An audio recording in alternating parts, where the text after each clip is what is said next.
Colonel VH Sisodia व सूबेदार AIG Lalchand Pareek के मार्गदर्शन में बच्चों की 9वीं से ही कैरियर काउंसलिंग करके उन्हें उच्च दर्जे की डिफेंस की तैयारी करवाई जाती है। इस साल 23 बच्चों ने आर्मी की भर्ती पास की। एड्रेस ज्ञान ज्योति पब्लिक स्कूल एवं डिफेंस व sports academy, CBSE affiliated English medium, नजदीक दरबा बस स्टैंड, मानक दीवान। Contact number 9992571111 8929551111। नमस्कार जी, मेरा नाम चरणप्रीत सिंह है। मैं यहाँ SPS हॉस्पिटल में बतौर यूनिट हेड कार्यरत हूँ। सबसे पहले तो मैं SPS प्रबंधन की तरफ से केशव शर्मा के जल्द से जल्द स्वस्थ होने की कामना करता हूँ।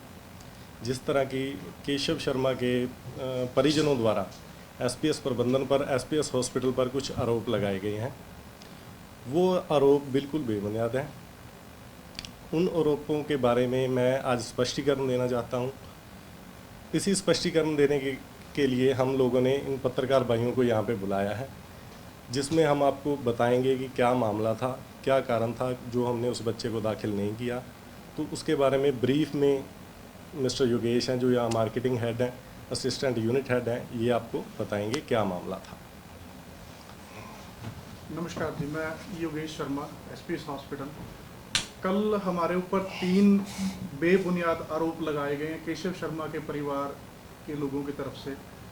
जो 3 आरोप हैं उसमें सबसे पहला और मेजर आरोप ये है कि भी लड़के को हमने पैसे के दबाव में आके एडमिट नहीं किया। इसका मैं जवाब ये देना चाहूँगा, स्पष्टीकरण ये है कि अगर हम पे किसी तरीके का दबाव होता तो हम पुलिस को इन्फॉर्म नहीं करते।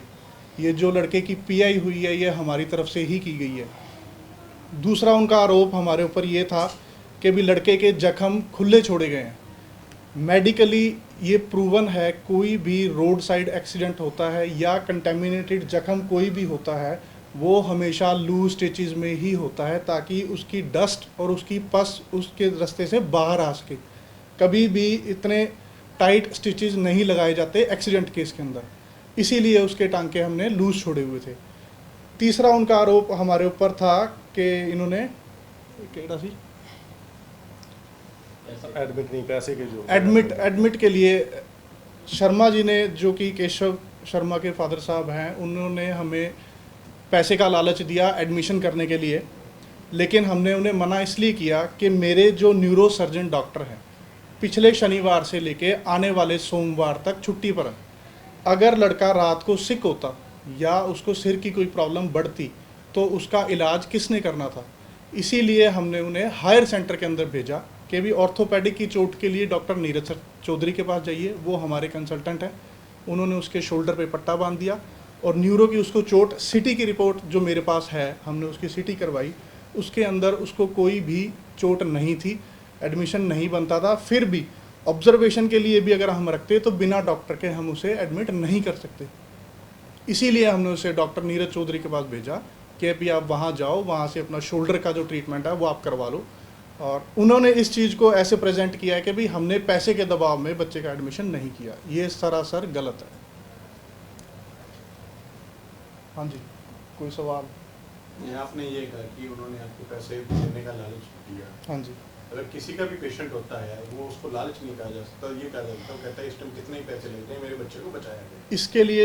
इसके लिए मैं बताता हूँ आपको। जब हमारी जितनी भी CT की रिपोर्ट है ये सारी नॉर्मल आई थी, हमने उसके परिजनों को बड़े आराम से ये बात समझाई थी कि भी इस बच्चे को न्यूरो के लिए एडमिशन की ज़रूरत नहीं है। इसको अगर आप एडमिशन करवाना चाहते हैं तो ऑर्थोपेडिक के पास जाएं, वहाँ से इसके पट्टा लगेगा और ये उसके बाद घर जा सकता है। फिर उन्होंने हम पे दबाव बनाया था कि भी हमने इसे एडमिट करवाना ही है। दूसरी पार्टी के ऊपर ये वो जानते हैं कि भी केस स्ट्रॉन्ग करने के लिए एडमिट कराना था या उनका पर्सनली इंटेंशन क्या थी एडमिशन की। हम उसको बिना डॉक्टर के एडमिट नहीं कर सकते। न्यूरो अपने पास नहीं है? न्यूरो मेरे पास परमानेंट है, बट पिछले शनिवार से आने वाले सोमवार तक वो छुट्टी में। बिना डॉक्टर की प्रेजेंस के हम न्यूरो का पेशेंट एडमिट कोई भी नहीं कर सकता, कोई भी हॉस्पिटल नहीं करेगा। लीगली आप पेशेंट को एडमिट नहीं कर सकते। जो वीडियोस दिखाई गई हैं उसके अंदर स्टिचेस बताए गए हैं, पूरे टांके पर लगा दिए गए हैं। तो एक तरफ तो आप कह रहे हैं कि जो आपकी मेडिकल साइंस के हिसाब से कि जिस तरह से आपने लूज लगाए थे वो ठीक थे, जी अब जो लगे हैं वो गलत लगे हैं? नहीं, वो टांके भी सही हैं। इन जो हमने टांके लगाए थे और जो अब टांके लगे हुए हैं, उन टांकों के अंदर 7 घंटे का डिफरेंस है। जो हमारे पास टांके लगे थे वो ताज़ा जख्म के ऊपर थे, 3 बजे 3:30 बजे टांके लगे हुए हैं, और जो उन्होंने टांके लगाए हैं वो रात को 10 बजे टांके लगे हुए हैं। उनकी एक सिटी भी वहाँ जाके दोबारा रिपीट हुई है, वो सिटी भी नॉर्मल है, उसको एडमिशन की ज़रूरत नहीं थी। तो इसको साफ शब्दों में क्या माना जा सकता है? इसको साफ साफ शब्दों में ये माना जा सकता है कि परिजनों द्वारा और कुछ समाज सेवी जो भी लोग उनके साथ थे, उनके द्वारा हॉस्पिटल को और हमें मैनेजमेंट को हरास करने की कोशिश है साफ साफ, कि जिस बंदे के एडमिशन की ज़रूरत नहीं है, आप दूसरी पार्टी के ऊपर केस स्ट्रॉन्ग करने के लिए उसको एडमिट करना चाहते हैं। वजह क्या है सर? केस स्ट्रॉन्ग करने की वजह जी मेन, नहीं, हॉस्पिटल को बदनाम क्यों किया जा रहा है? ऐसे जो संस्थाएं हैं, क्या कोई पुरानी रंजिश है या कुछ और है? एसपीएस को ही बदनाम क्यों किया जा रहा है? मैम एसपीएस को अकेला नहीं किया जा रहा जी, हॉस्पिटल सारे ही बदनाम किए जा रहे हैं। मैं मीडिया के से एक, आप सभी बुद्धिजीवी लोग यहाँ बैठे हैं, मैं आपसे सिर्फ एक बात पूछता हूँ कि जब आपने ये वीडियो चलाई, दूसरे पक्ष ने आपको कहा कि भी मैं सुबह आपको विद डॉक्यूमेंट्स बाइट दूंगा, क्या आप ये वीडियो चलानी सही थी? क्या ये सब कुछ आपने लाइव कर दिया, रात को हॉस्पिटल की बदनामी कर दी, ऐसा कारनामा किया? इसमें कारनामा कहाँ तक कहना जायज़ है कि भी ये कारनामा था,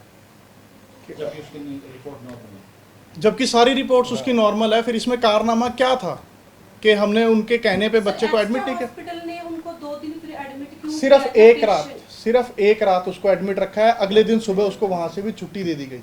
बच्चे अब की ये मदर काफी आरोप लगा रही है कि जिन्होंने एक्सीडेंट किया है वो योगेश शर्मा के फ्रेंड है, और उन्होंने ये कहा है कि पर्चा ना कटे, मैंने ये खुद सुना है, आप इनको भेजो। मैं तो वो इसका आपके CT भी स्कैन में होगा। इसका भी आपको जवाब देता हूँ जी, कि जिस योगेश शर्मा का इस पे नाम आया वो मैं हूँ, मेरे कहने पे ही पुलिस रिपोर्ट की गई है, और हमने ही उस बच्चे की MLR काटी है। पर्चा पार्टी पे हमारे थ्रू ही हुआ है, तो इसमें पर्चा ना करने वाली बात कहाँ से आई? पर्चा तो उस पार्टी पे हो चुका है। समाज सेवी संस्था का आपने नाम लिया, क्या उनकी आपसे बात हुई थी इस मामले को लेकर? नहीं, मेरे पास कोई समाज सेवी व्यक्ति इस बारे में बात करने के लिए नहीं आया। उन्होंने अपने बयान दिए, सीधा सीधा वीडियो लाइव की है, उन्होंने हमसे आके पूछने की भी कोशिश नहीं की।